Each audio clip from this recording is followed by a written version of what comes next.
Oh, Oh my gosh. How much have I missed you? it's been a while. I bet I missed you more, but we are at the start of June, which means we have a very wonderful, very exciting group. And we've got a theater group that's based here in Los Angeles. And Woo-woo. I am super excited to have on, well, we are super excited to have Yeah. on the Speakeasy Society. So we've got a wonderful group. There's Jenny coming in, Julianne. and Matthew. Hello, everyone.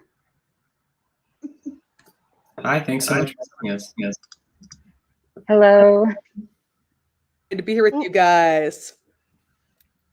Yay. Oh my gosh. So should we just like go ahead and dive in? Everyone can introduce themselves, and starting with your career journeys with Speakeasy Society. Great. My name's Julianne Just. I'm one of the co-founders of the Speakeasy Society and one of the co-artistic directors. My background is in theater directing. I like to say I come from a pretty traditional experimental theater background. So for the first 10 years of my artistic life, I was doing shows in traditional theater spaces and really kind of working in what to me now feels like a really traditional audience to performer setup. But once I had moved to California for grad school back in 2008, I was up at CalArts. And towards the end of that, I got my first taste of work that was more site specific, interactive, site responsive, and then ultimately what is now being called immersive theater through Sleep No More. And that really just spoke deeply to me, and it really excited me, both the show itself, which felt more like an experience than a show, and also all the space and everything that happened with the audience after the show. I really found that this sort of performance created the opportunity for like deep engagement as an audience and community afterwards. So I really found that was really exciting and interesting to me. And as I was finishing grad school, LA really felt like the perfect place to be making that kind of work. LA has a bit of a bad rap, I think, when it comes to theater and the theater scene, which I would just like to go on record to say, like, I think LA has an amazing theater scene. And I think great work is made here, innovative work, daring work. And I think LA audiences are like really special. I think they're open for kind of a crazy weird time. So I'm really I'm very pro Los Angeles theater, and I spent many years in New York before moving to LA, so I also love New York. But I just think I think LA doesn't always get its dues on that front. And again, I think as a city, it's the home of Disneyland. I think really this kind of idea of like experiential based work is really in the ethos here. But my journey, very much, I like to think it was a pretty traditional theater journey. I went to a liberal arts undergrad, which was very much the getting you interested in everything space, also kind of dipping your hands in a lot of different pots, and kind of that idea of like a variety of skills that can be applied in a variety of places and ways.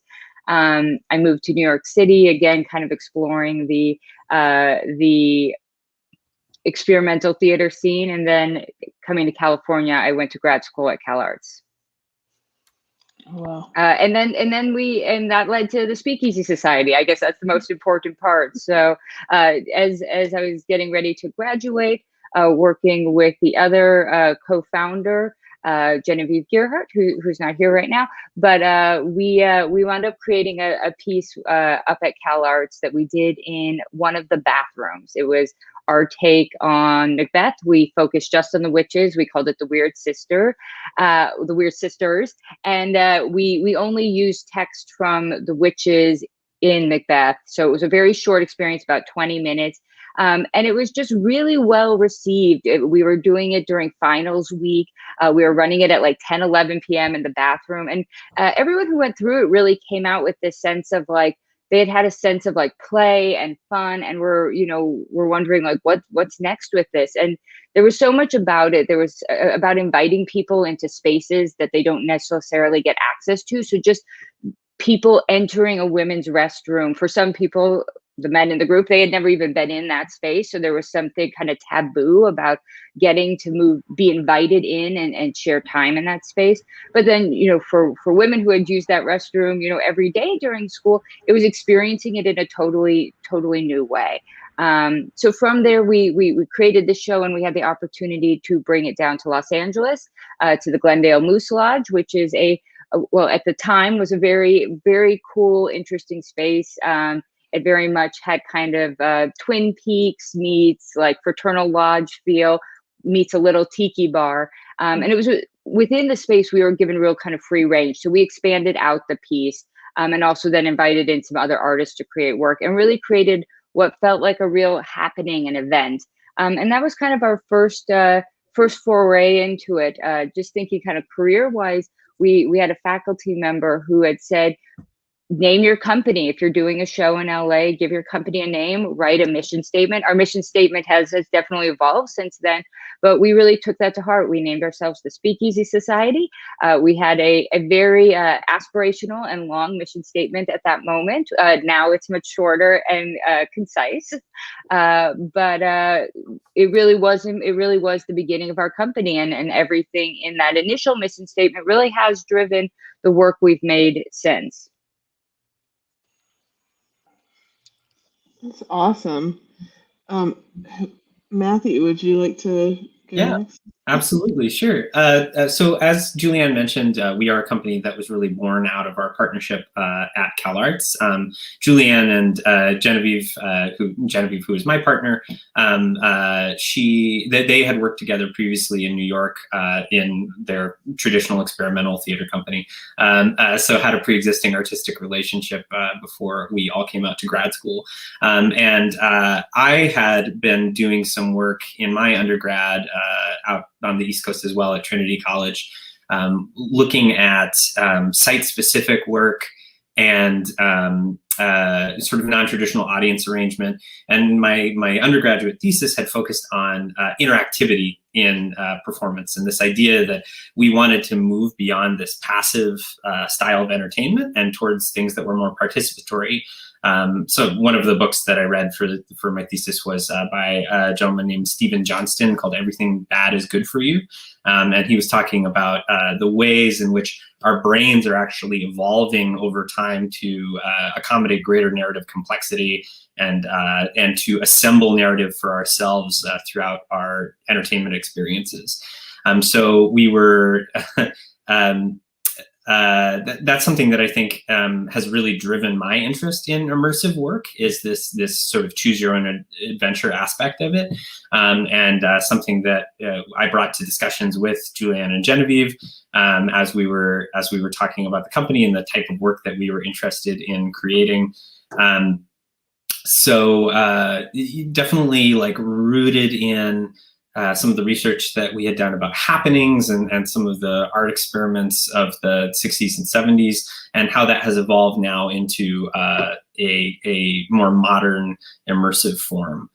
So I love thinking about the roots of this stuff, down to the kind of ritual performances, Dionysian rites, and how we can create work that taps into that same kind of like primal instinct to be involved. But obviously we see, with the popularity of video games and even curated streaming services now, that we take so much ownership over our entertainment experience. So that's something that we really wanted to tap into with the work through the Speakeasy Society. So did all that research, came out for grad school at CalArts, and then after Genevieve and Julianne decided to form the company, I had been involved primarily as a performer, but they were kind enough to invite me to be kind of the third driving force behind the work that we create. So that was back in 2013, and since then we've done, what, Julianne, 20 23 shows, 25 shows, something like that over the course of the last. Something like that. I think, 26, 27 with remounts, but I'm going to stick with 20 plus. I think that's a solid way to do it. Yeah, so incredibly prolific, and a lot of really bootstrappy DIY stuff in the early phases. But I think one thing that has really characterized our work, and we'll talk more about this later on, is just this. We're constantly iterating. During that time period, very few of those shows followed the same format or had the same rules. We didn't find Sleep No More to be so powerful that we were just going to continually imitate that model. That's not satisfying for us. We're trying to figure out how to take immersive experiences to the next level of audience interaction and narrative complexity. Kind of finding what are the limits of those experiences. When I'm not working with the Speakeasy Society, I have a background in education. I've been working in education for the last 15 years. So I teach at some charter schools here in Los Angeles, as well as at the college level, teaching theater history and theory and text. So big old nerd, and love sharing that nerdery with other people. And that's me. And Jenny, would you mind introducing yourself? Of course. Hi, I'm Jenny Weinblum. I'm the newest member of the Speakeasy Society. So my story is a bit different from Matthew and Julianne's. I've been with the company in a formal capacity for about a year now, in my role as executive director. But I first started collaborating with the Speakeasy Society back in 2017. So I also have a background in traditional experimental theater. I studied experimental theater at NYU, and then later continued my path at SUNY New Paltz. I'm a big fan of repping my state school pride as a SUNY kid. So I fell in love with abstract performance and immersive theater by going to theme parks. I loved theater. I was a musical theater kid, starting at a very, very early age. And it never occurred to me that stories told in 3 dimensions, stories told in physical environments, location-based stories could be abstract and nonlinear until the Walt Disney World Millennium Celebration, when I was probably 10, which is when I saw Illuminations, Reflections of Earth and the Tapestry of Dreams parade for the first time. And it completely blew my mind. I was like, oh my God, this is theater, but this is theater without a story. This is theater that's nonlinear. I want to know more about this kind of theater. And so though my entry point into experimental theater was kind of through the corporate theme entertainment side of things, it opened up an exploration that included puppetry and the work of Jerzy Grotowski and really brought me over the years that followed into the physical theater and experimental theater space. So it's sort of fun to think about coming full circle there with my work now in theme entertainment. So like I said, I went to school for theater, but very, very early on got transitioned into producing and directing primarily over performing. I had the enormous good fortune of having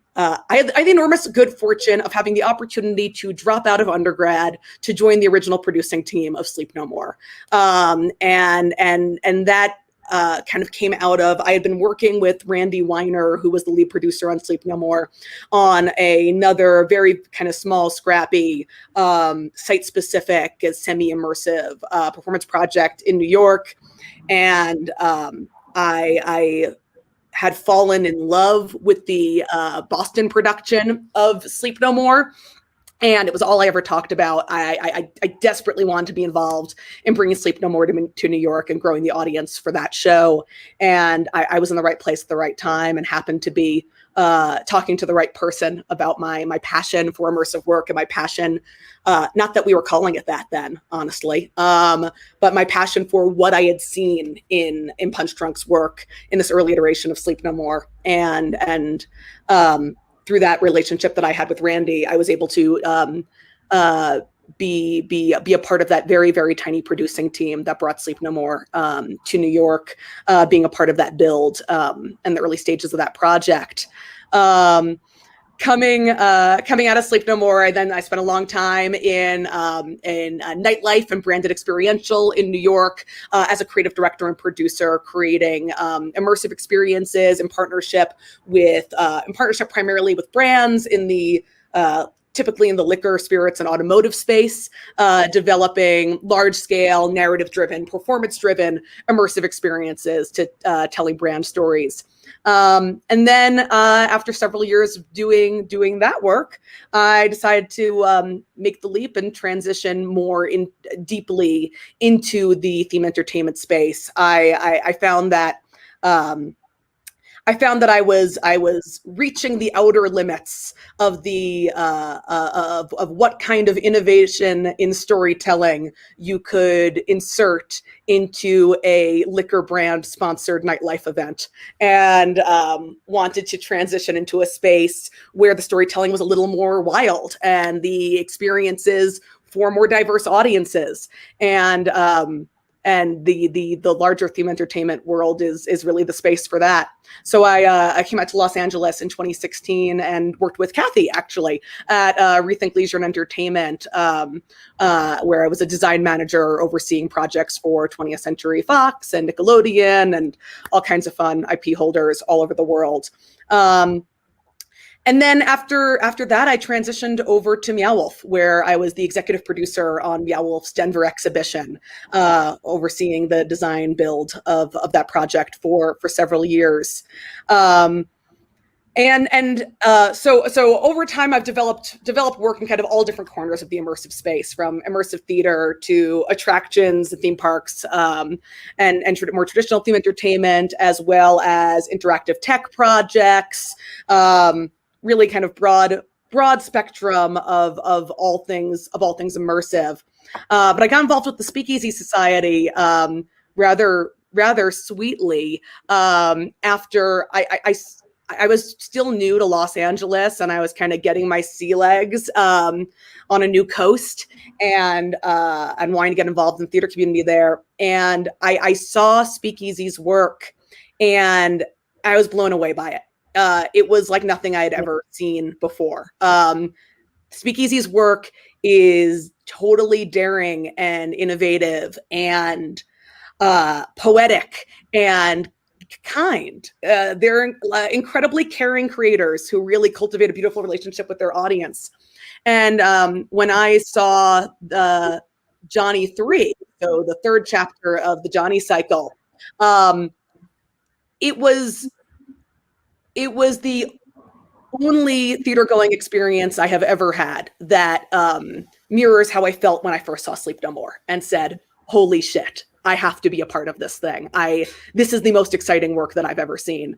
And so I sent Matthew and Julianne and Genevieve the most geekily enthusiastic email, introducing myself in a manner that made them think I was either wonderful or insane. They really couldn't tell from the email, but they very kindly took a risk and went to lunch with me. And we started developing a relationship from there. So I kind of started collaborating with them in 2017, kind of coming in and out on different projects. And then as when I left LA, my focus was over at Meow Wolf on the Denver project. We kind of took a pause there, but the relationship's grown organically over time, and now we're doing a hell of a lot more together. Definitely. And for the record, all of our best friends are at least a little bit insane. So naturally, yes. That was a feature, not a bug.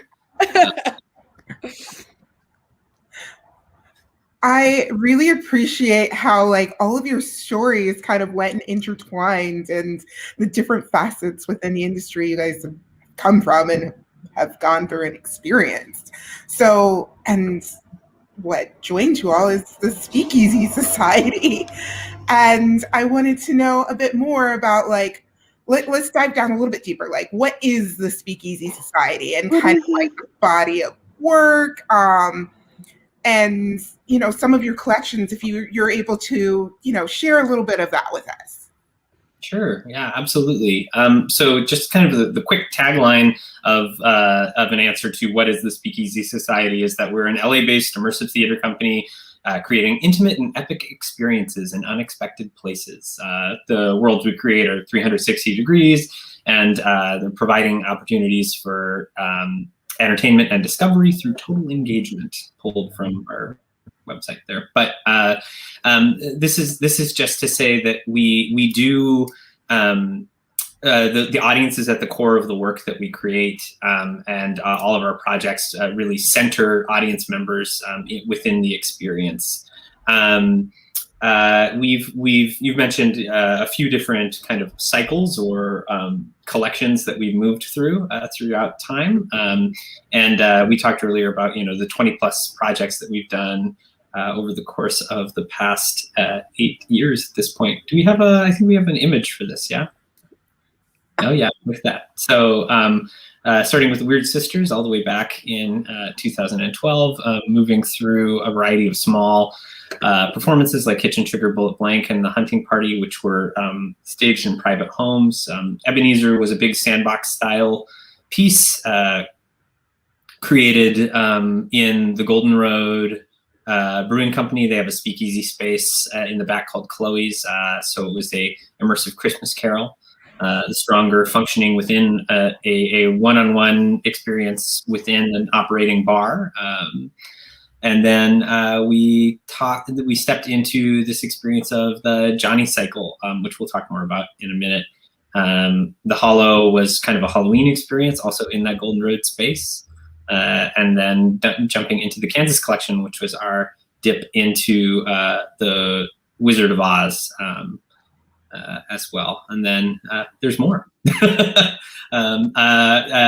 Kansas collection went along for 10 chapters over the course of several years. During that time, we also did some commissioned work. Wild Party in 2018 was a piece that we did with the Broad Stage as part of a fundraising gala for them. And actually was the beginning of our relationship with Jenny was right around the time that Wild Party was launching. And let's see, and then we revisited the Johnny cycle as a full collection of the 3 pieces that we had done previously, kind of mashed together into a super show, and have done some work with 2-Bit Circus, the micro amusement park here in LA, with our Under the Big Top series. And revisited Ebenezer this year in a virtual setting as well. So just a little quick walkthrough of some of the pieces that we've done in the past. Oh my gosh, my mind is like racing right now. That is so many cool things in a relatively short amount of time. I don't even know. Yeah, we really, so I think that really goes to kind of like the core of how we've grown as a company. We really committed to making work, like right out the gate. I mean, that's also what we love doing the most. So as a company, making art, like making this work and sharing it with audiences, that's our favorite part. That's kind of our number one priority. So, the company started right as we were all finishing graduate school. And, we started very DIY, and it was very scrappy, and it really did just focus on making work and trying new things and exploring. And I think it's a really interesting thing to think about for people who are maybe just graduating. I know that I definitely, you graduate, you're like, what am I doing? I want to be making big, exciting, important work. I want that work to be seen and known. I don't know. I'm definitely someone who's always done like, I need to make my opus, and I need my opus to be recognized as an opus, and maybe get some good reviews, and then it's all going to happen. But truly, actually, that time out of school where we just started making work, the early work was very much work that was mostly being seen by our existing community, but that community grew over time, and because of kind of this, we started small and just kept making show after show and building on what we learned. I think it actually really created a lot of very safe space for us to try things that maybe we wouldn't have tried if we were like, in front of the big audience doing our opus right out the gate. So I think there's something to think about, you don't have to make your big project right away, but to start with smaller projects, and that you're going to make a lot of projects, and that you're going to learn and grow as you're doing them, and that those projects of course still have great worth, and people are excited to engage with them. Again, you know, we've made 20 plus shows, and I guess what now is, how old are we now? You know, about 9 years. And it really, each show, we always were doing shows that were things we were genuinely excited to create. We oftentimes were looking for new ways to try the form. As Matthew had mentioned, we kind of don't want to just say, this is how we do our shows. We've been constantly trying to discover what else is possible in here. I think one of the big things, Sleep No More was definitely very inspiring to us, but we aren't our company is very text-based. You know, we do use movement and dance, but it's definitely not our primary form of communication. So that was one of the really big things we've been interested in exploring, is how do you have a script and a really set story, and yet make the work responsive and feel like it's been created in the moment. So we do a ton with text. We write, actually, we have a lot of very long scripts for our piece, which I know a lot of immersive shows are generally lean more to being highly improvised.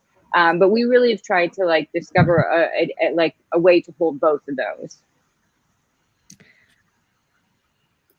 I just want to add that I think this really relates to kind of the risk taking that we do as a company, and I feel like I'll inevitably weave between saying we and they because so much of the story I missed. But the risk taking that comes with intimacy through the work, and the risk taking that comes with text. I feel like it's this kind of this braid of daring that Speakeasy pursues, in that. Working with text, working with found spaces, and working with tremendous actor audience intimacy really creates uniquely high stakes experiences and unique challenges for us in the creative and producing process. But something I find really kind of interesting and exciting is the way that everything that we do as a company is kind of weaving between the world of like the intimacy of theater and the spectacle of theme entertainment and LBE experiences. And that's because so much of the team lives in that space. We have members of our team. Julianne's done work with WDI over the years. We have members of our team who have been, who have worked with vendor organizations on the Shanghai Disneyland build.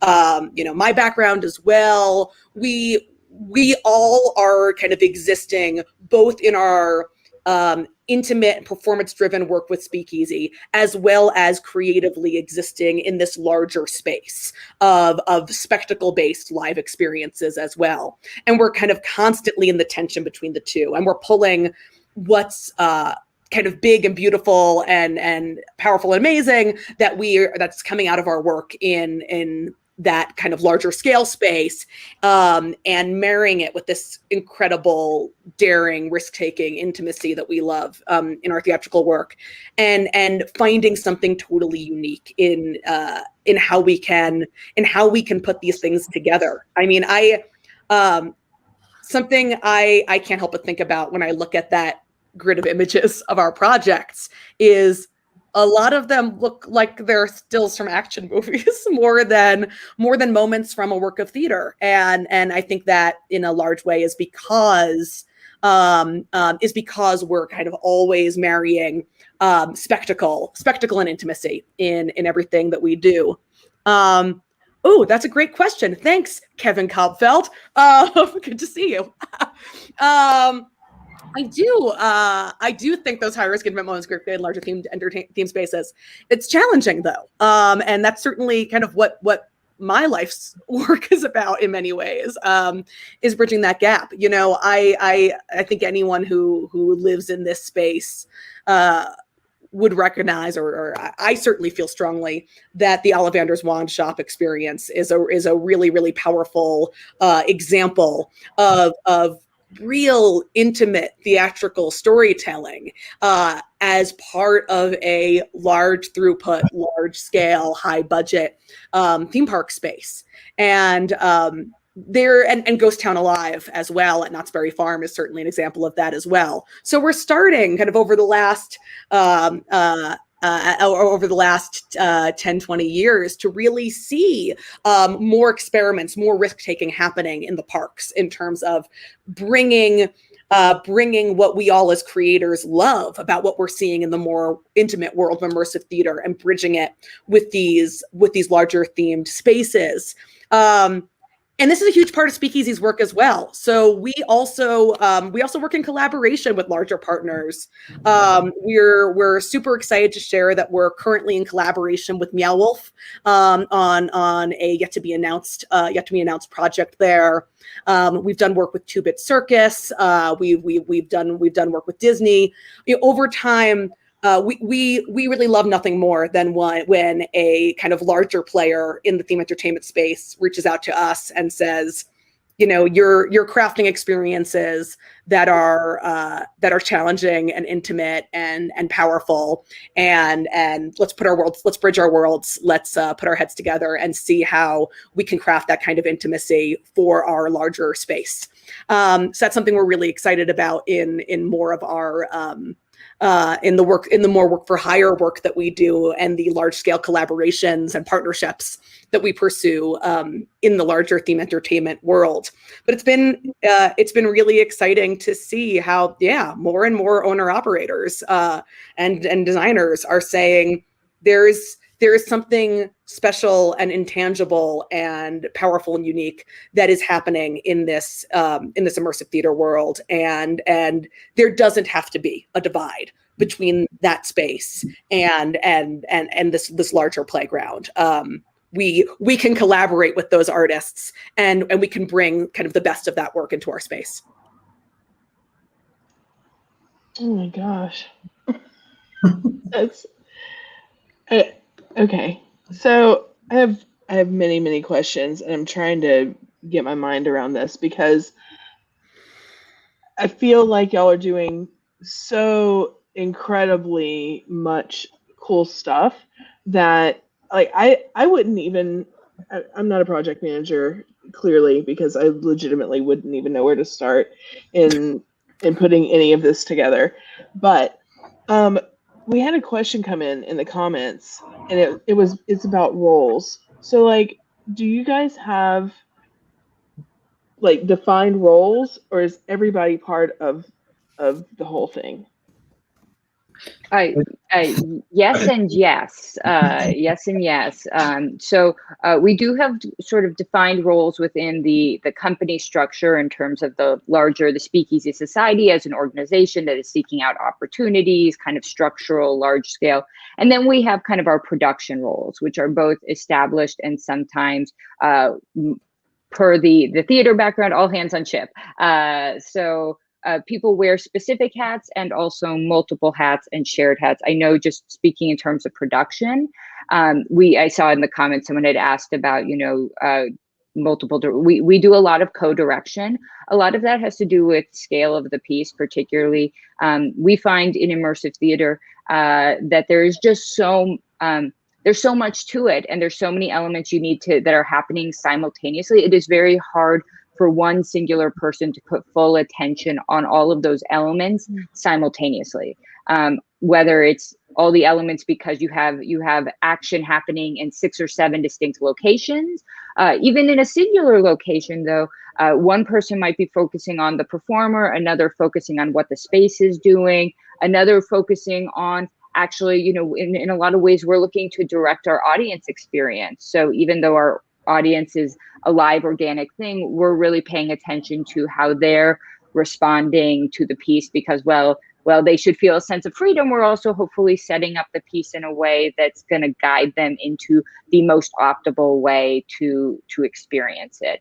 I think that's one of the things that we really, Jenny mentioned it a bit, we really do want to take care of our audiences. And that's obviously not just keeping them safe, but really setting them up to succeed within the world. I think that's a huge part. We want them to feel as they enter into the piece that they understand the rules of engagement, that they understand why they're there, how they can interact with it, and that within those, kind of with that idea that like the lines of the box can actually set you free, you know, that there's freedom in the limitations, and that those actual limitations are helping set up like an experience. Because a lot of times we are a very story driven company, whether that story is a literal narrative one or an emotional journey. We really do want our audience to have a journeyed experience through the piece.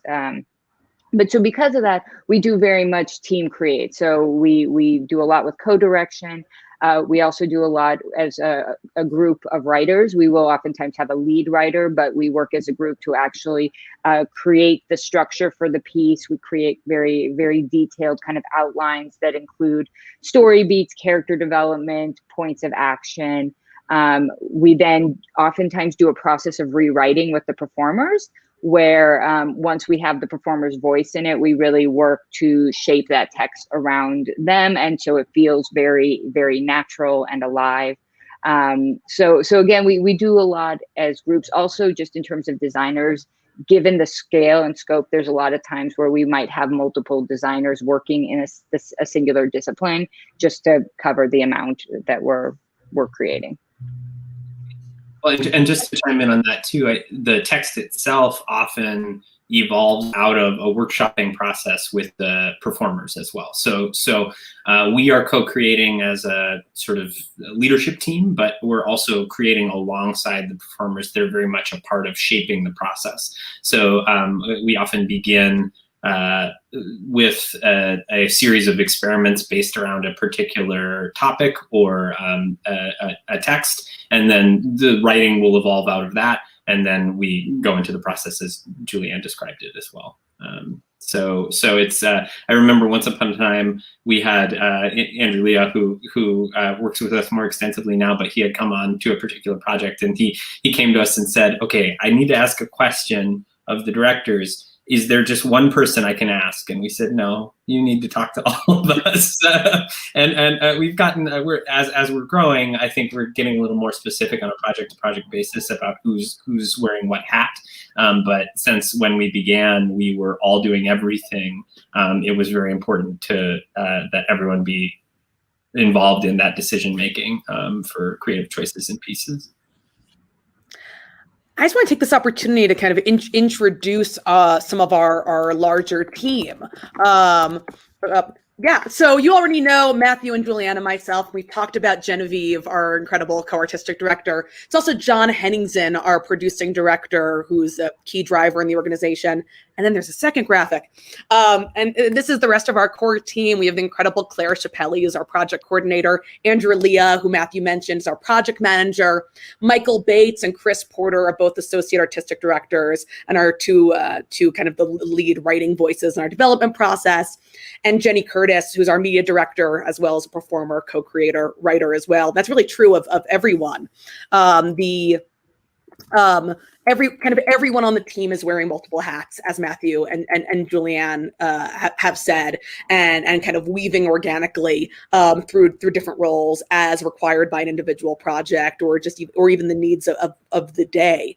But something I really value about our workshopping process is we've cultivated, Speakeasy has cultivated this really incredible community of actors, designers, and artists in Los Angeles. And in many ways, the Speakeasy community of actors has become the Los Angeles community of immersive theater actors. And there is a very kind of really large cohort of actor artists who were really kind of came up with Speakeasy, whether the folks who went to Cal Arts with this crew or kind of came into the work at different points in the process, who've then really brought what the kind of methodology of Speakeasy to other companies, other projects, other works kind of all throughout the Los Angeles immersive and experiential space. But because we do this workshopping process, with this wide range of actors, it really means there's an incredible diversity of voices within our collaborative process.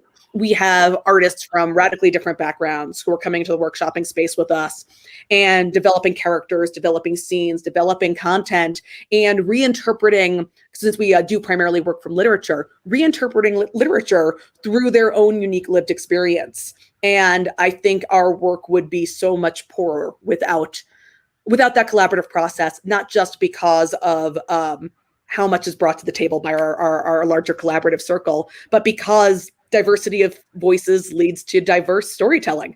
And we're grateful to be a part of that community. That's awesome.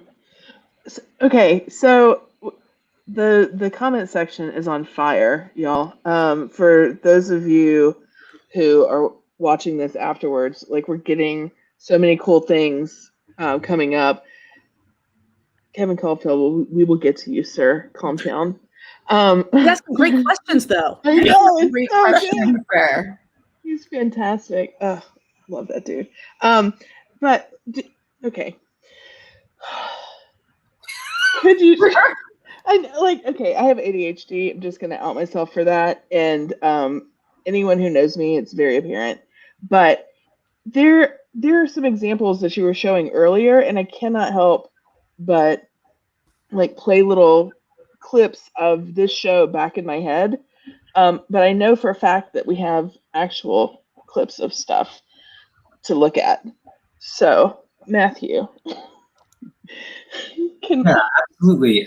So we mentioned earlier as we were going through kind of the overview of our work, the Johnny cycle, and I just wanted to spend a minute to talk about that because that was a project that was very near and dear to my heart when I brought it to the company, and Julianne really attached to it, and we have kind of rallied under the flag of Johnny Forever. So hopefully we'll have a chance to do this again soon. But Johnny cycle is based around the Dalton Trumbo novel Johnny Got His Gun, which was a novel that I read in high school. It's not terribly long, but it's tremendously impactful.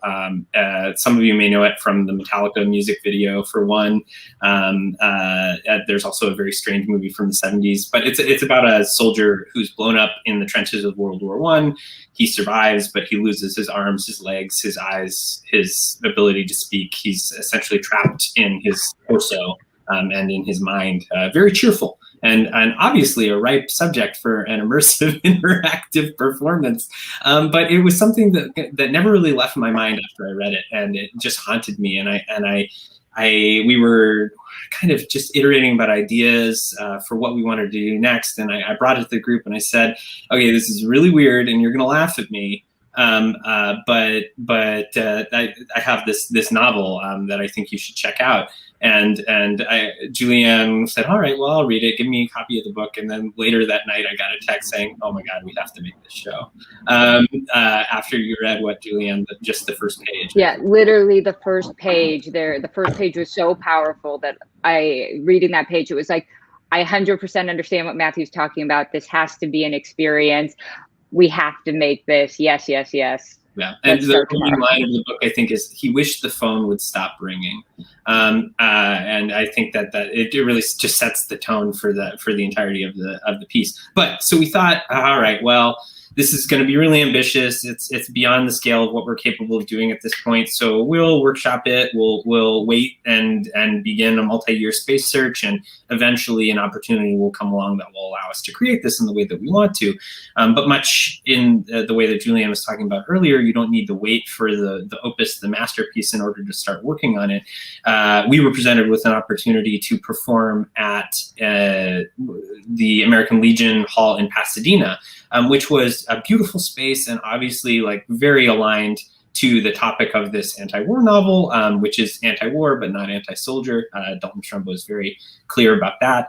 And it was not large enough or sufficient to really do the entirety of the novel experience. But as we did a spacewalk and we went through and kind of contemplated what we could do with this, we thought, well, the book is divided into these two sections, kind of everything that happened before the war, and then the existence of the character Johnny Joe Bonham after he's been blown up. And so we decided to divide it into three sections. So we went back to this space of everything that had happened prior to the war and thought maybe the Legion would be sufficient for that.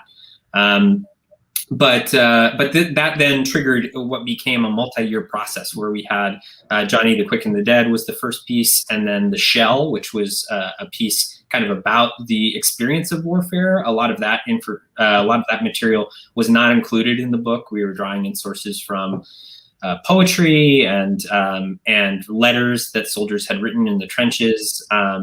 As well as source material from Dalton Trumbo's life. So he became introduced into that story as a character.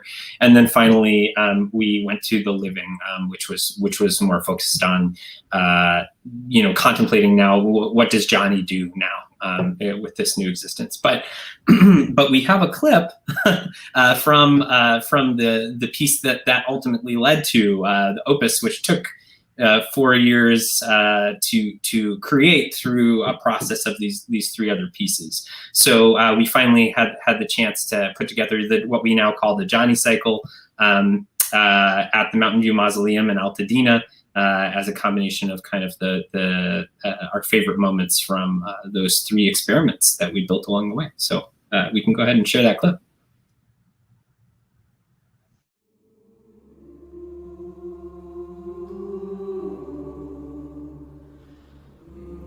He wants to go back in time. He wants to not be blown to bits. He wants to say goodbye to his mother. He wants to be remembered as a better man than he was. He wants to remember his father as a better man than he was. He wants to have one more day with Kareem. Wishes he hadn't fought with his mother the day before leaving. Wishes he hugged her one more time. He wants to accept Christ's invitation on the train. All the way back on the train. Wishes he hadn't said no. Wishes he went back with all those men. He wishes there was a way back. Wishes he can die when he was supposed to. when he had the chance. He is the nearest thing to a dead man on earth.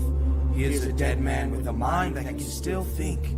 He knows all the answers that the dead know. He can speak for the dead because he is one of them. I died. Gas burning out of my eyes. He can tell all those high-talking, murdering sons of bitches who scream for blood just how wrong they were. There's no word worth your life. He would trade democracy for life. He would trade independence and honor and freedom and decency for life. He knows what death is, and all you people who talk about dying for words don't even know what life is. There's nothing noble about dying. Because when you're dead, mister, you're dead, and you died for nothing. You're dead, mister, dead. You point the way, you masters of men. You point the way and plan the wars, and we will point the gun. Everyone just move. Couldn't feel it. Just what if I'm under observation? What if I'm under observation? A million eyes, just curious to get a look at me. I must be a monster. I must be a monster. Johnny, why are you doing this?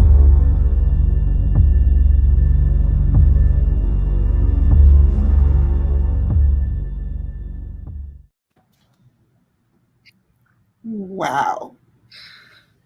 That was amazing. Yeah, I mean, it's that I've just seeing everyone's faces after it. It's very light and cheerful, as you can see. I was in that clip as playing the character of Dalton Trumbo because we also were involving his story in the piece as a character.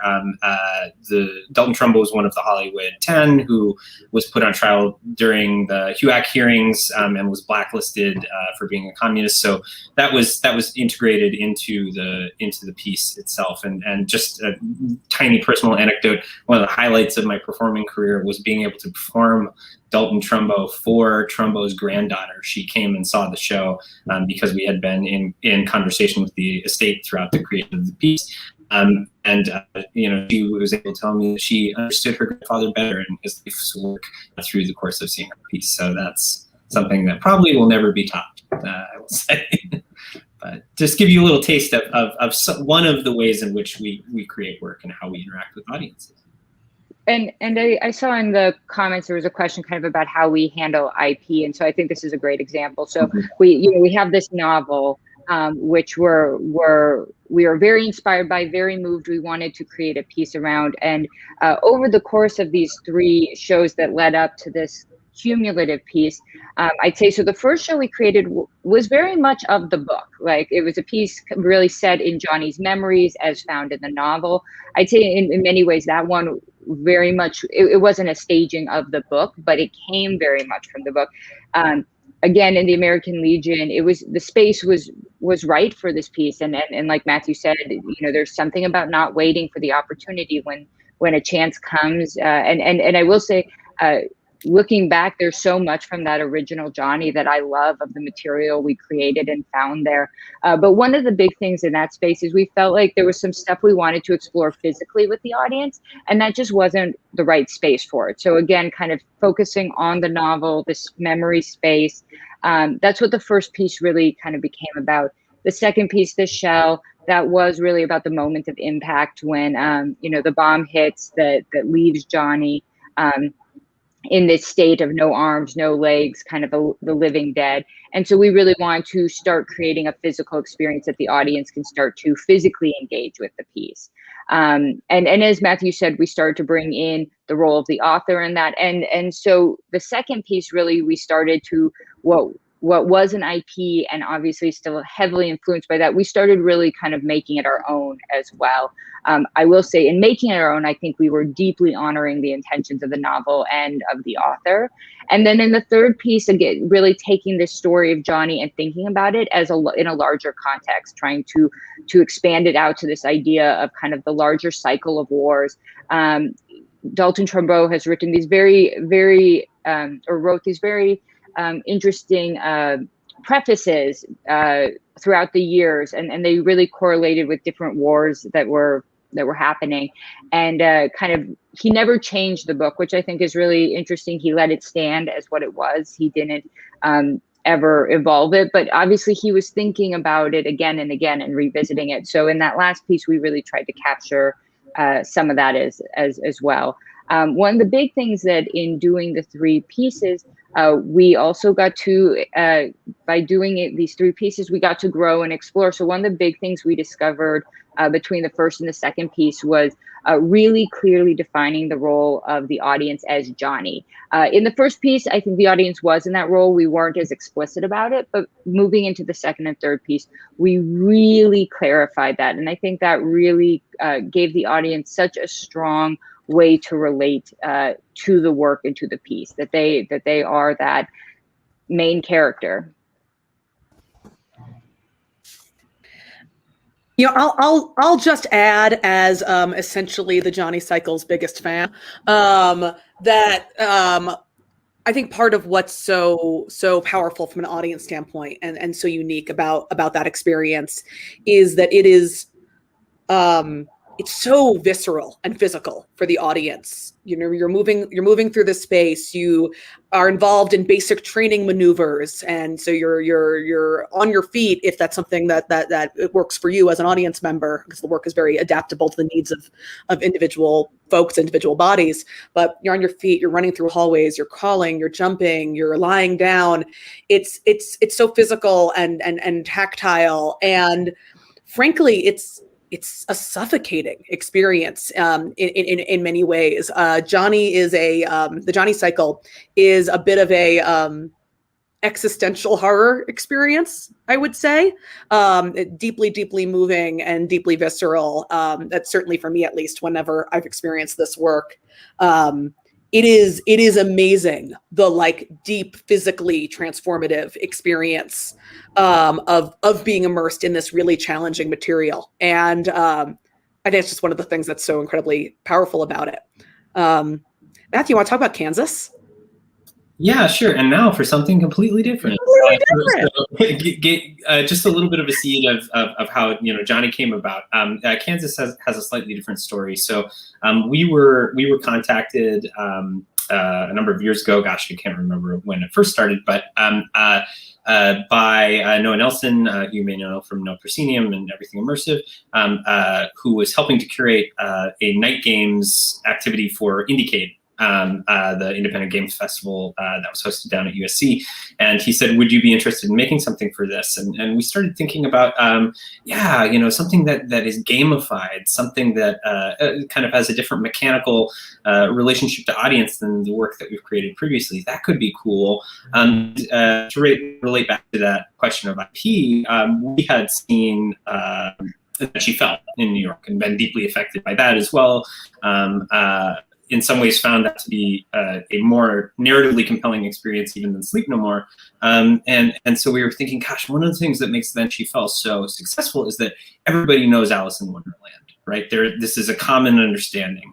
So maybe we should start to think about what could be a good jumping off place through which we can be already 2 steps ahead in terms of our relationship with audience. And so we thought, what is the American equivalent of Alice in Wonderland? Oh, it's Wizard of Oz, right?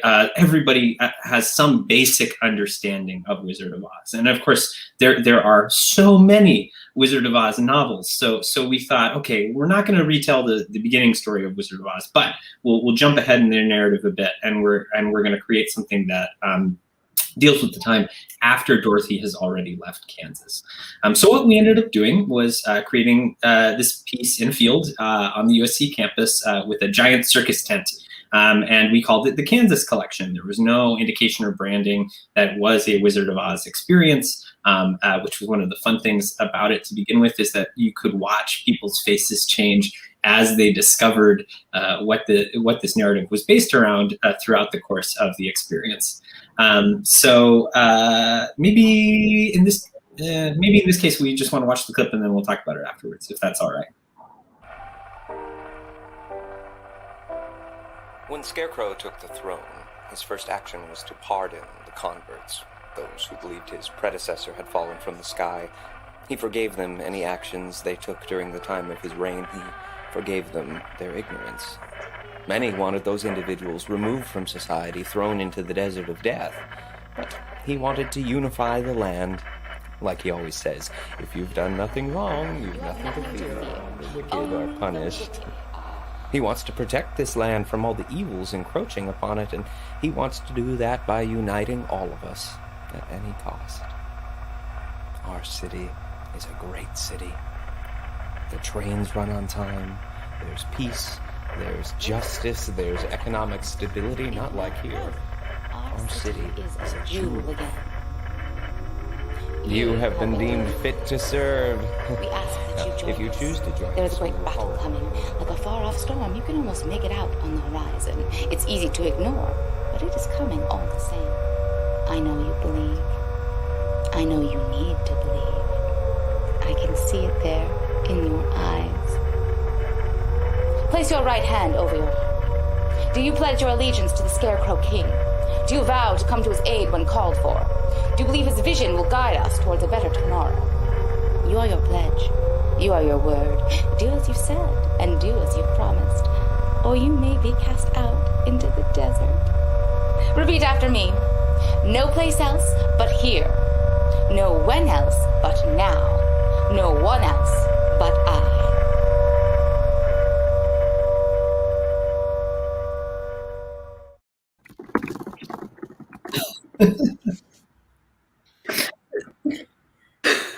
So yeah. So I think so those were the first. Those were little clips from the first 4 chapters. There were 6 subsequent chapters after that. The 5th chapter we used as sort of a mid-season finale. The 5th chapter was a very large scale. So those earlier pieces, they were shorter pieces ranging from 15 to 30 minutes for audiences of 2 to, I think, at most 6 people at a time. We'd run them on loop throughout a night. The 5th piece was a larger full-length show. It was a wedding / assassination, spoilers. And that was for a larger full-size audience. It combined sandbox and track performance. We moved between both. Chapters 7, 8, and 9 returned to or 6, 7, 8, 9 returned to the smaller form, the more intimate form. And then 10 was the big finale, and that was again a full-length show with a larger audience. I just want to chime in that I think even in that video, you can see in the text that you're hearing that it's beginning those very first chapters. We were or the company was setting up factions within the narrative and creating opportunities for audience members to choose sides within the storytelling and make choices that would then follow them through the entire 10 chapters of this experience. I would love to hear more about how the gamification of that narrative. Well, so that was actually one of our initial goals creating the piece. Was we very inspired by video games. You know, one of the things that's great about video games is because you're a single player, you get to make active choices that are directly responded to. And that's something that I think in immersive theater is harder to navigate, particularly in a group setting. One person is making choices for the group. So in that initial piece, we bring in 2 audience members and we split them up, and they both get individualized experiences.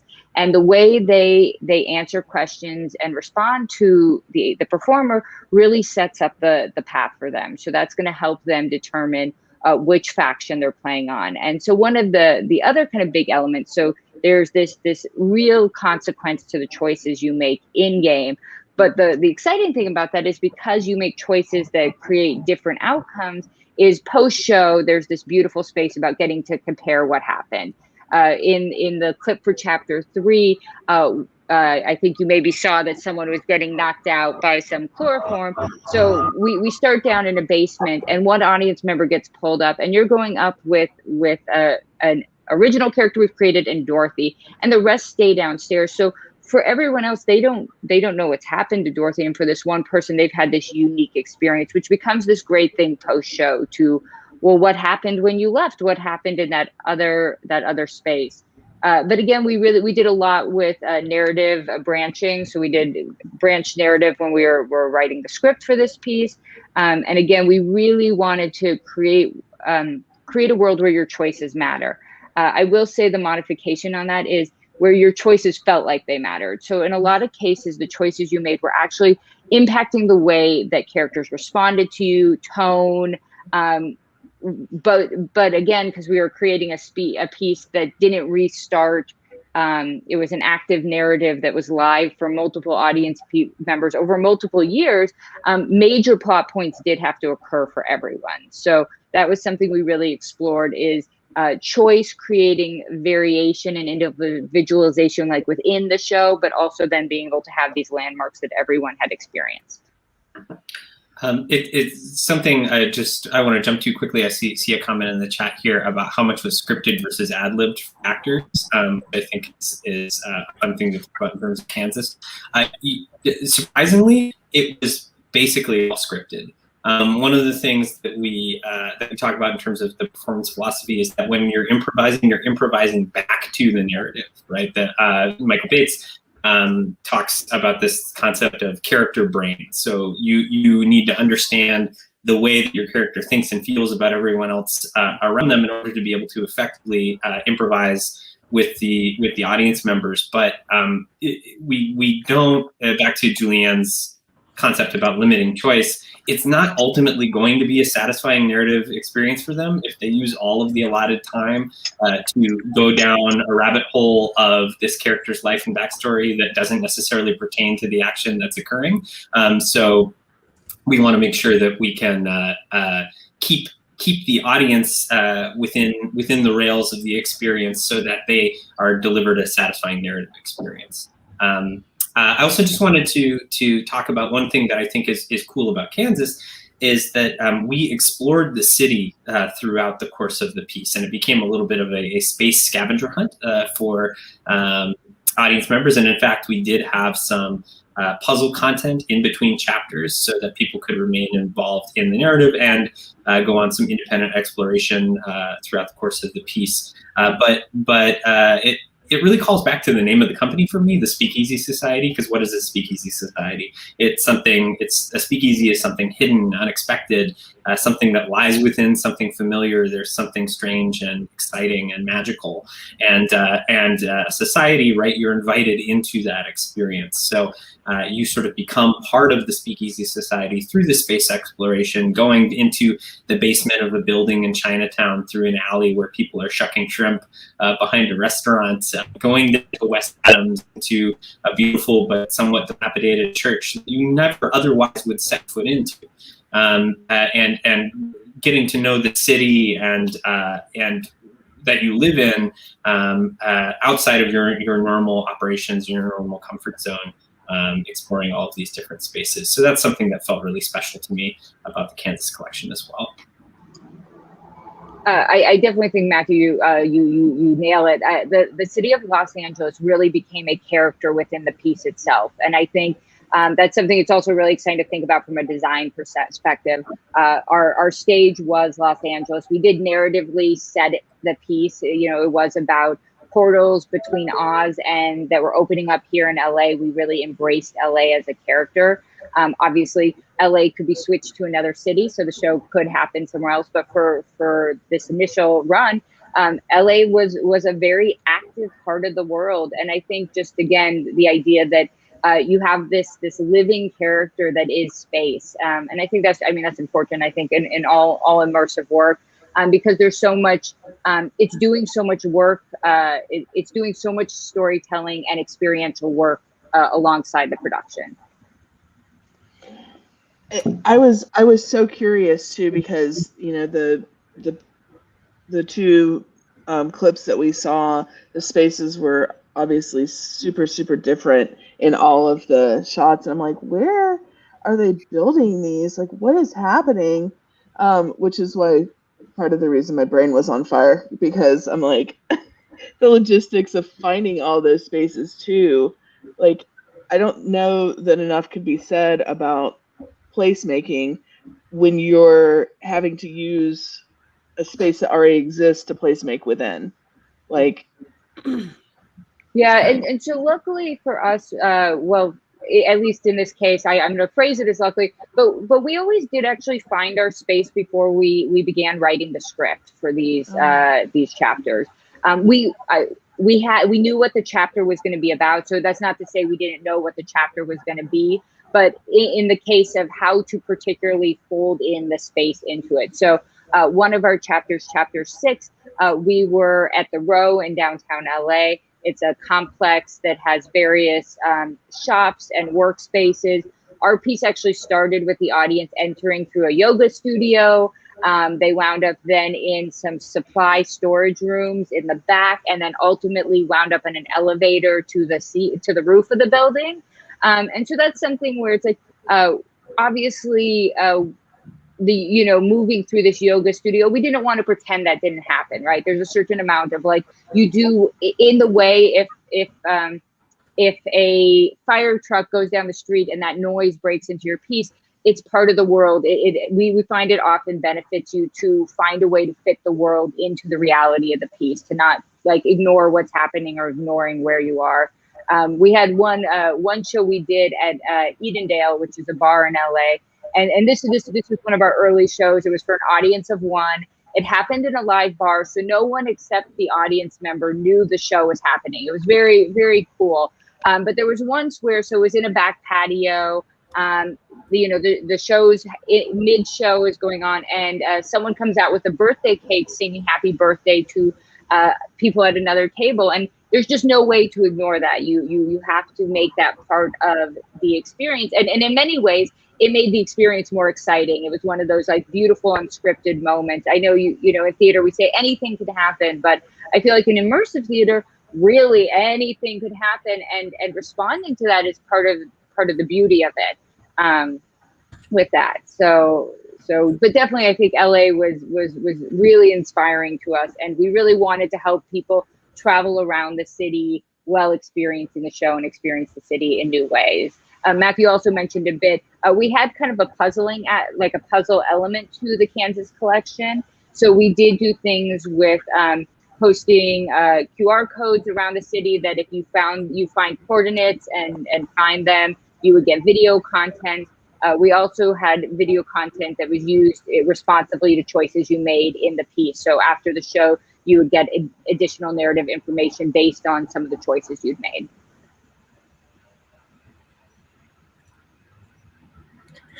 So would you guys be able to talk a little bit about, we got a really good question from the audience. Can you talk at all about the economics, creating the original immersive productions, challenges, realities, and also for me, any sort of lessons learned as you're going on with your productions and the planning of those? Yeah, I mean, I think that the answer to that has really evolved over time with our company. There was a period when we first began where it was a group of just friends. We were right out of our grad school experience, and people were performing for dinner and drinks, right?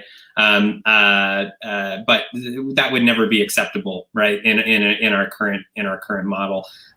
We, as we're moving forward, we're thinking about kind of balancing our commercial aspirations and our art with a capital A aspirations. I sometimes use the example of Richard Linklater. For those who know Richard Linklater, he did the Before Sunrise, Before Sunset series, but he's also directed Dazed and Confused, Bad News Bears, things of that nature. So balancing these more commercial forward projects with passion pieces that we know are probably not going to be financially viable. The Stronger we love. That show never made money. It broke even sometimes, but that didn't mean that it wasn't a valuable experience. That didn't mean that it wasn't important for us to do as creators, as part of our journey, exploring form and relationship to audiences. But in terms of crafting overall budget, a lot of those pieces are specific to the cost of space. We have some baselines for what we want to try to make sure performers are paid for different experiences, based on the length of the show and what physical demands might be placed on them throughout the course of it. So it really varies widely in terms of how we establish the budget. But we also are balancing that, of course, with trying to make sure that the shows are accessible for audience members to be able to see. Immersive is expensive, though, right? You don't often get the same kind of audience throughput that you would in a traditional stage show, because you can do a traditional stage show that has 2 characters in it and have 150 people sitting in the audience, and that's no problem. Everyone has an equal experience. Well, we need to make sure that our ratios are correct, so that people can actually feel like they have that sense of intimacy. They have an opportunity to be involved in the piece as a character, as someone who's important, as someone who the piece could not happen without them there. And if they get too out of whack, then that starts to become a problem, I would say. Okay, Trish B just asked a question in the comment. Well, it wasn't just, but it was a little bit earlier, and I just saw it. Are you kidding? Some of these were done in people's houses. Yeah, I mean, the chapter 1 of Kansas Collection was in our backyard. But when we began, the Kitchen Sugar Bullet Blank was in the house that I'm standing in right now, and we had 14 audience members come in at a time, cooked them a 3-course meal, and they hung out for 3 hours.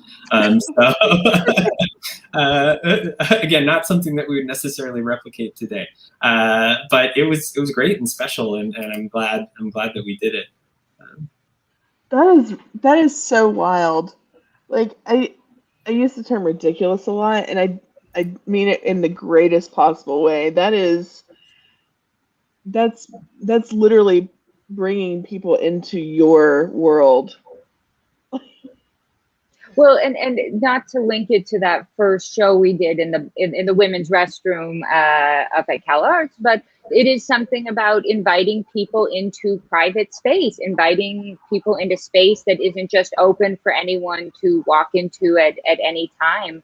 And I think that's one of the exciting things in site responsive, immersive, site specific work is the invitation to new spaces to get access to things you don't normally have.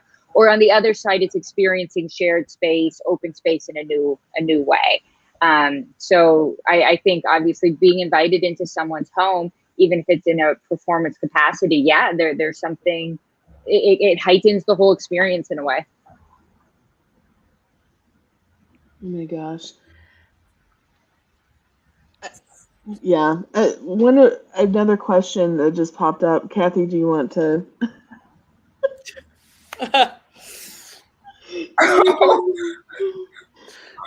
So we have a new work in development currently that we're really excited about, that we're going to be launching in a new space that probably a lot of people haven't yet spent a lot of time with in Los Angeles, and that'll be launching in the fourth quarter of this year. So really excited to have a totally new show, totally new story that we'll be inviting the general public into then, and then also our collaboration with Meow Wolf, which I mentioned, which will be announced very soon. Super exciting new stuff in development. So in this time that we are in now, rising out of COVID and quarantine, how has that affected you and your post-pandemic, challenges as you're pulling together these new experiences for the audience? That's a great question, my dad. Well, I was going to say we are definitely for our next kind of full show. We are very interested in doing something in person. That's part of why we're targeting fourth quarter. Is we are really committed to we miss in person, the intimate immersive theater, and so that is what we'll be looking to make with that piece.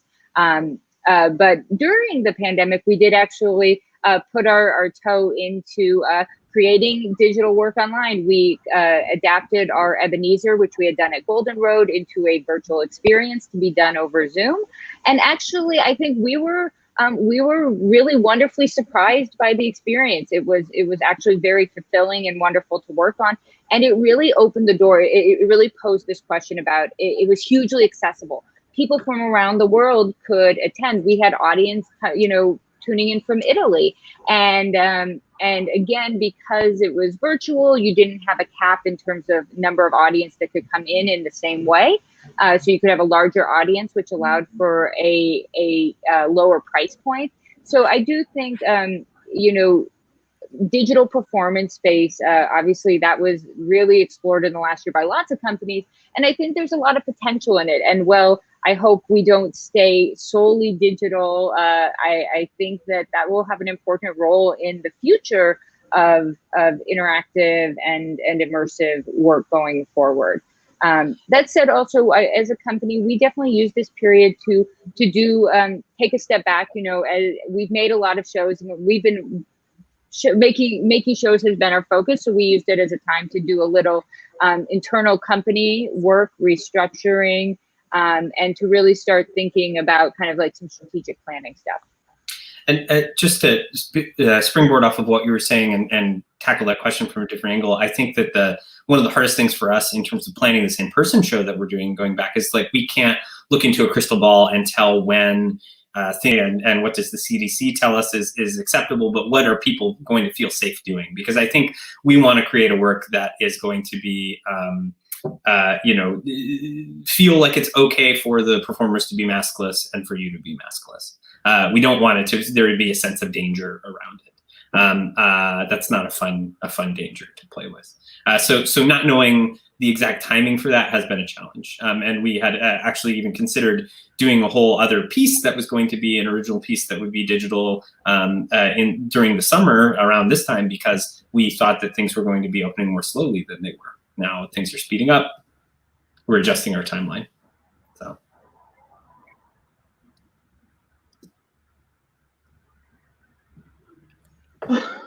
So sorry. We're coming down to like the last couple of minutes. So I'm trying to figure out the best questions to end up asking. So people moving into the industry, because this is definitely very interesting, and I'm like, how do I get involved? That sort of thing. So any advice that you would possibly give to people moving into the industry, like your stories of wanting to get into creating immersive entertainment, like what you guys masterfully accomplish? I would say that the story I told about how I met the Speakeasy Society is actually very similar to the stories of how I met many of my dearest collaborators. My biggest advice to anyone at any stage in their career, whether it's in theme entertainment or elsewhere, is when you love something, when it's important to you, when it's had an impact on your life, tell the people who created it. They don't hear it often enough.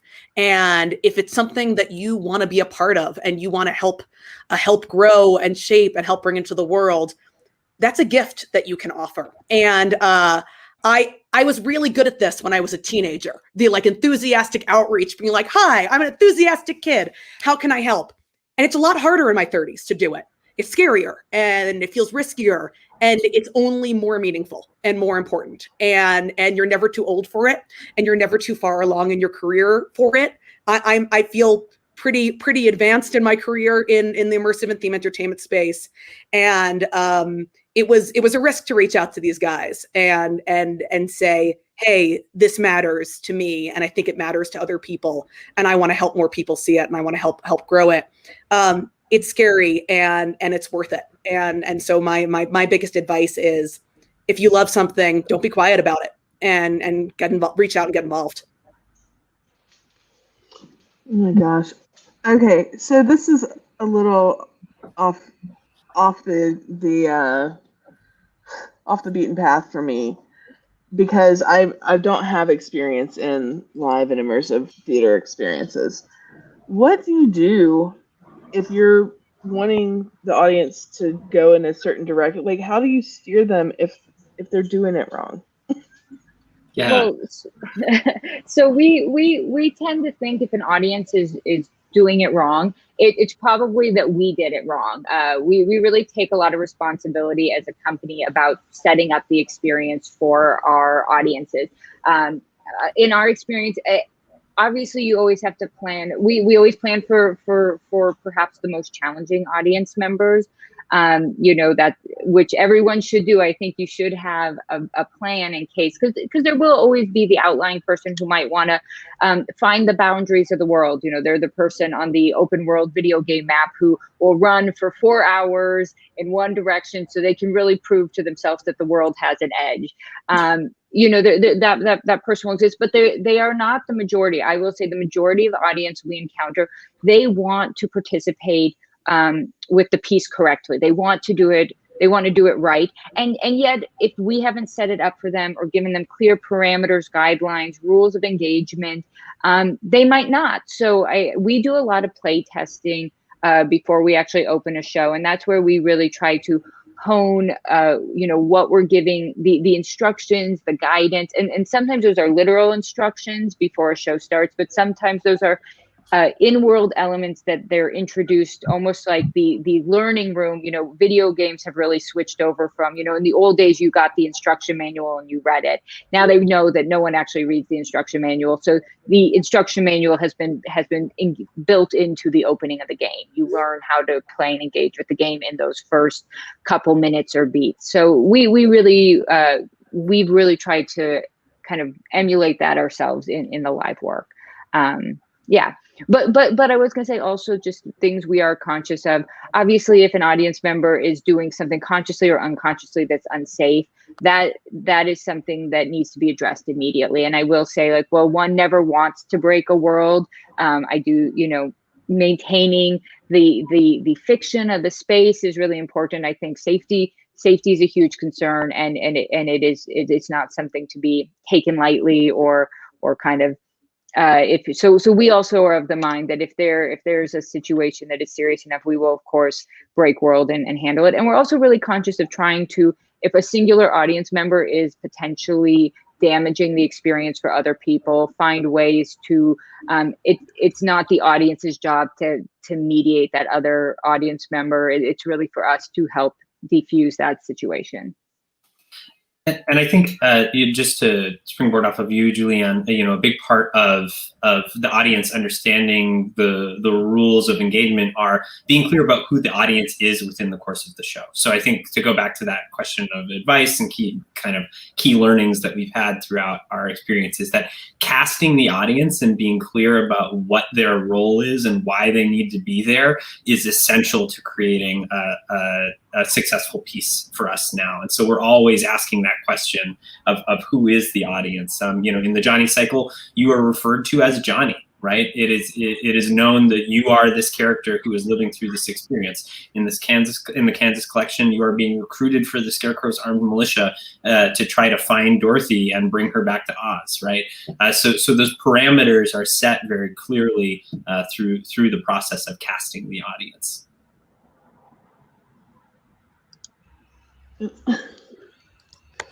Just to circle around to something that came up earlier about can you create these intimate moments in a larger scale themed entertainment space? I just wanted to hop on with that. Like 100% yes, I think, because I also think there's a thing about duration.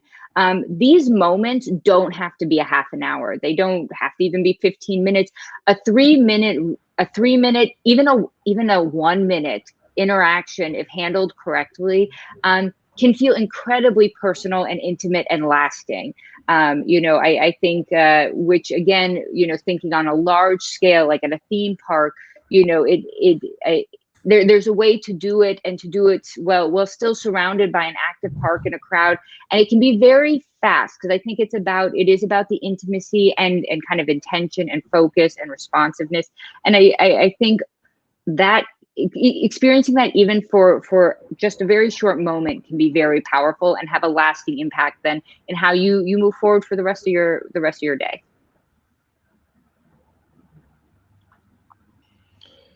That's really good information. Just walking around my normal everyday life. This is going to be really a reflective broadcast for me. Well, and I think I like to think that like immersive theater in some ways is trying to create heightened life. It is about really creating moments and helping people be really present and live actively in a moment. I think there is so much about it. For me, some things I love about immersive theater is it creates safe space for me to live life a little differently than I do in my normal day. I'm a very risk-averse person who lives a very cautious life. And immersive theater creates opportunities for me to live perhaps bigger moments, but in a really safe way. But it does slow you down and really, really asks you to be present, to notice your space, to be in the moment, because you are the scene partner for the performer. You are, whether you're being asked to speak or not, you become an actor within the piece. And so I think there is something about it that when I come out of an immersive show, I actually do feel a heightened awareness in my greater life as I'm moving around, at least for a while afterwards. That's amazing. So if there are any audience members that have any more questions, this is the time. Like, get them in, send them in. Like and subscribe, never miss a show. Check us out at themedexperiencetv.com.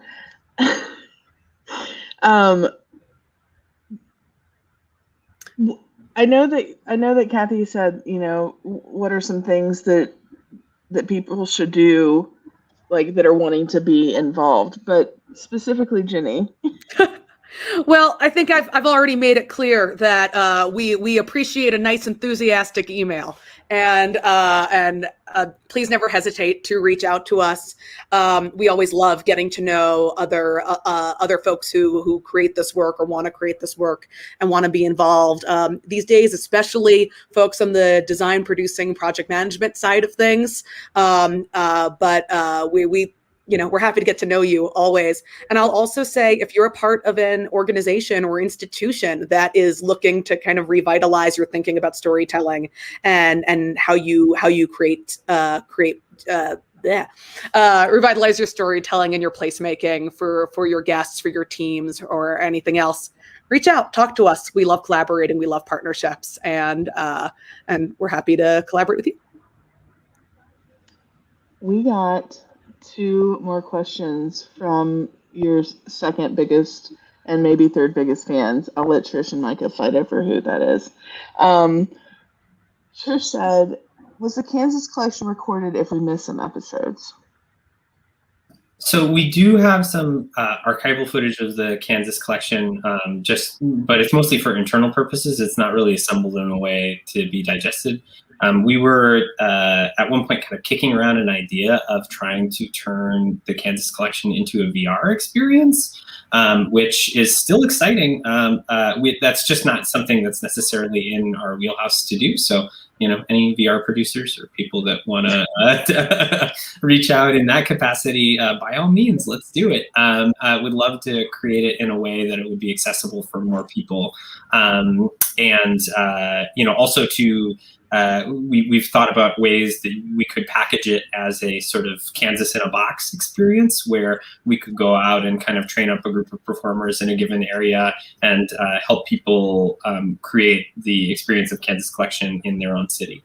So definitely lots of ways that Kansas could live on in the future. But the archival video footage was not currently planned to be put together in a way where it would be consumable by the masses. So.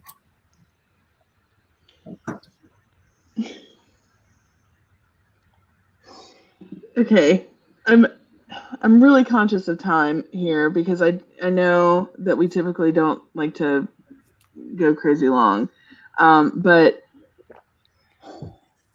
Micah has a really great question. What's something that you'd like an attendee to know and or do during your performance in general?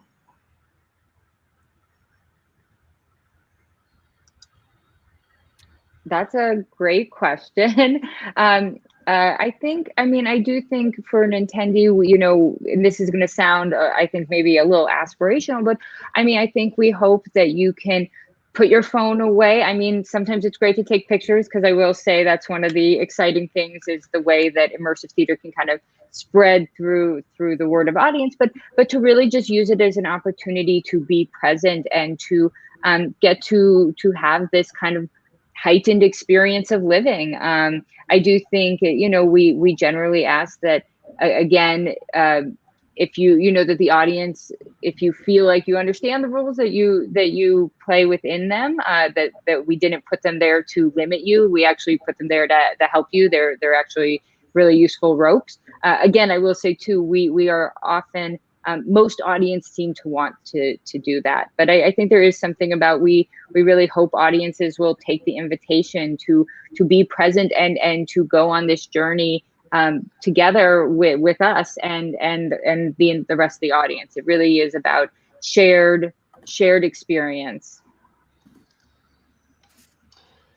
You guys, I was also going to say too, the one other thing is there's different levels of immersive interactivity performances, and I do think if you know people that sometimes starting with maybe an immersive light show is a great entryway into it. I was going to say the one thing, we've had a couple times where people have brought friends to shows and they want it to be a total surprise. They don't give their friend any info about it. And I will say that you should know your friend really well if you're going to do that, and know that they're the kind of person that's going to respond well to it. Because there have been a couple times where audience have ended up at the show and not even known that it was going to be an immersive experience. They thought they were going to see a straight play, and per some of the work we showed, for example, the Johnny cycle, that's a pretty intense experience. And I think, well, the intention of wanting to surprise someone is great. I do think there's something about knowing a bit about what you're getting into. Again, I like to think, well, the Johnny cycle is an intense experience. I like to think we handled it in a very gentle way, a very caring way. But I do think there is something about, like, it, as an audience member, it's good for you to know going in kind of that more is going to be asked of you. This has been such an eye-opening, and like,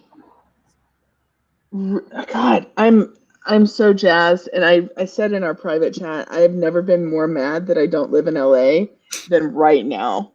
Like, I'm so angry. Like, with myself, not with y'all. You guys are doing a great job. But it's been so wonderful to have you here and to learn more about your company, yourselves, your process, the projects that you've worked on. And I legitimately cannot wait to hear about what you're up to next. I'm so excited. Anyway, from Kathy and me and our team here at TETV, and the A Day in the Life team, thank you so much for coming on. I feel super, super jazzed to have met you all. Thank you so much for having us. It's been such a pleasure. Absolutely. Yes, thank you. Bye, everybody. Bye, everyone.